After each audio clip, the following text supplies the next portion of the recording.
મહારાજ આ તમને અમરફળ દેવા આવી છે। શું અમરફળ? હા, આ અમરફળ ક્યાંથી આવ્યું?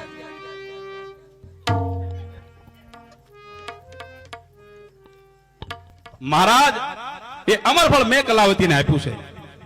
શું આ તે કલાવંતીને આપ્યું છે? હા મહારાજ। તારી પાસે ક્યાંથી આવ્યું? અરે મહારાજ કાન ખોલા કરી અને સાંભળી લો।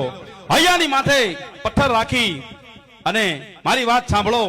આ અમરફળ તમારી પ્રિય મહારાણી જેના વિના તમને સમસ્ત સંસાર સુનો લાગે છે ને, એ મહારાણી પિંગલાએ અડધી રાતે આવી અને મારી પાસે મારા પ્રેમની ભિક્ષા માંગી, મારી પાસે પ્રેમનો એકરાર કર્યો અને મને કીધું કે સુપાળ તારા પ્રેમની હું ભૂખી છું, મારો પ્રેમ સ્વીકારી લે, હું તને અમરફળ આપું છું। મહારાજ અમરફળ મેં લીધું, પણ મહારાજ આપના અન્ન મારા દાંતની અંદર છે, એટલા માટે મહારાજ 92 લાખ બાળવાની ધણિયાણી મારા જેવા એક તુચ્છ પગારદારના પ્રેમમાં પાગલ બને અને પ્રેમની ભીખ માંગે, મહારાજ મારાથી સહન ન થયું એટલે